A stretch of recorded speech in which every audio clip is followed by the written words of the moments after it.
Hola, este es un repaso rápido del tema de vectores. Espero que no te revuelva yo más de lo que ya estás, ¿no? Por las condiciones, pues vamos a hacerlo rápido en este asunto, ¿no? En esta parte. Los vectores tienen una característica bastante simple, ¿no? Lo que son todo lo que se le conoce como los vectores.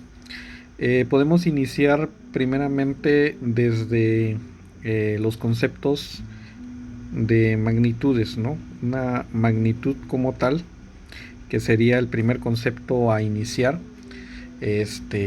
Y obviamente una magnitud la podemos clasificar en dos opciones. Una magnitud se puede clasificar en una magnitud de tipo escalar, que es lo más común que nosotros conocemos. Por ejemplo, una magnitud escalar es cualquier objeto que se encuentra dentro de la naturaleza que puede ser medible como tal. Eh, pues, conoces la mayoría, por ejemplo, el tiempo, ¿no? Como tal, es una magnitud escalar, es algo bastante simple. Si tienes a un objeto o a un sujeto que obviamente avanza en una dirección, por ejemplo, que sale de su casa, vamos a ponerlo ahí, te lo imaginas, ¿no? Que sale de su casa, va, por ejemplo, al árbol que está en su vecindario, ¿no? Como tal, en esa parte. Esa parte lo conocemos normalmente con el nombre de distancia. La distancia como tal del objeto, pues es una magnitud escalar también en esa parte. También tenemos la masa, pues por ejemplo, un kilo de tortillas, ¿no? En esa parte, calientitas. Esa también es parte de una magnitud escalar. El volumen de un líquido, por ejemplo, un litro de agua, por ejemplo, ¿no? Eso también es una magnitud escalar. La distancia, la rapidez, cualquier objeto que es medible dentro del aspecto de la física, pues eso se considera una magnitud de tipo escalar. Ahora, si a esa magnitud escalar que tú estás considerando, ya sea de la masa, de la distancia, de las cantidades que tú estás manejando, lo que puedes considerar prácticamente como un módulo o medida o la cantidad escalar, como le quieras llamar, pues es el resultado de darle una medida significativa a estos objetos que tú tienes acá. Por ejemplo, 25 horas, ¿no? Esa es una magnitud escalar.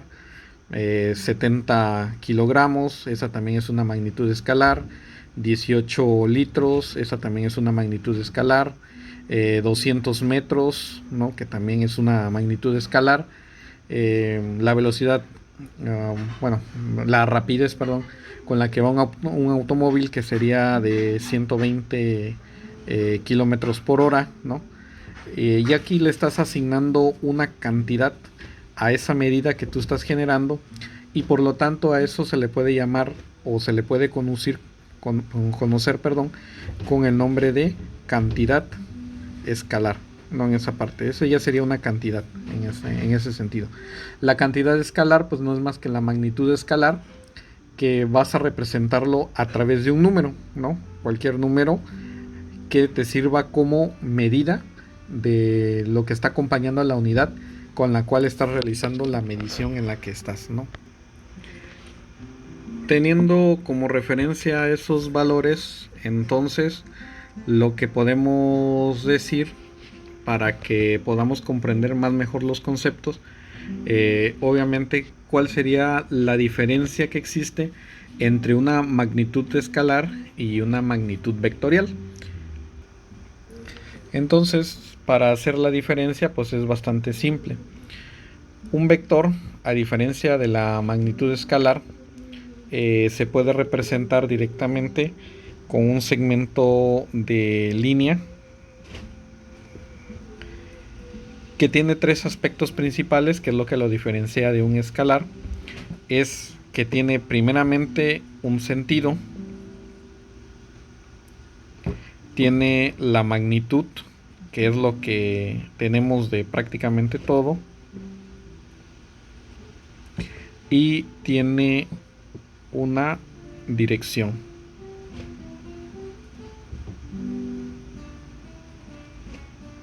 ¿No? Entonces, este que tenemos acá, ya podemos decir entonces que es un vector como tal, ¿no? Los vectores tienen la característica entonces de que van a tener las tres opciones, que es el módulo o magnitud, que es lo que nos va a dar precisamente la cantidad en escalar, o es un escalar, que es lo más correcto. Tiene un sentido que nos indica hacia qué punto se dirige, si hacia el frente, hacia atrás, en reversa, por así llamarlo. Y tiene una dirección que no es más que un ángulo que nos indica hacia dónde se está dirigiendo el objeto como tal, ¿no? Realizando la definición de este tipo de objetos, podemos decir entonces, de acuerdo a lo que tenemos, que la magnitud nos va a dar la intensidad o el módulo del vector y nos va a representar el valor. Prácticamente o normalmente es una distancia desde el punto de origen del vector hasta el punto de terminación del vector en el que se vaya. El sentido, pues obviamente va a ser sentido positivo, sentido negativo, dependiendo de la manera, de la posición en la que se esté desplazando el vector. Y la dirección, pues obviamente es un ángulo que puede ser el vector estar en sentido oblicuo, puede estar en sentido horizontal, o puede estar en sentido vertical, ¿no? O sea, en cualquiera de los sentidos, y normalmente está dado por un ángulo de inclinación en el que nos da. Para dejar más claro este contenido, prácticamente lo que podemos hacer es analizar precisamente en el plano cartesiano, que ya viste en temas anteriores. Tenemos entonces el plano cartesiano, que se inicia en cualquiera de los objetos. Pues ya lo conoces, tradicionalmente fuera por x, x', por y, y', ¿no? Tu plano tradicional, ¿no? En esa parte, ¿no? Que sería el objeto como tal, ¿no? En ese sentido. Aquí lo que tenemos, pues obviamente tenemos un sentido positivo para el eje de las y, ¿no? Tenemos un sentido positivo para el eje de las x, tenemos un sentido negativo para el eje de las y', y tenemos un sentido negativo para el eje de las x', ¿no? De acuerdo a la corrección tradicional, obviamente aquí los valores que tenemos, pues en ambos casos para y, pues se van hacia, bueno, por así decirlo, se dirigen hacia arriba. Los de y' se dirigen hacia acá, los de x normal se dirigen hacia la derecha, y los de x' se dirigen hacia la izquierda.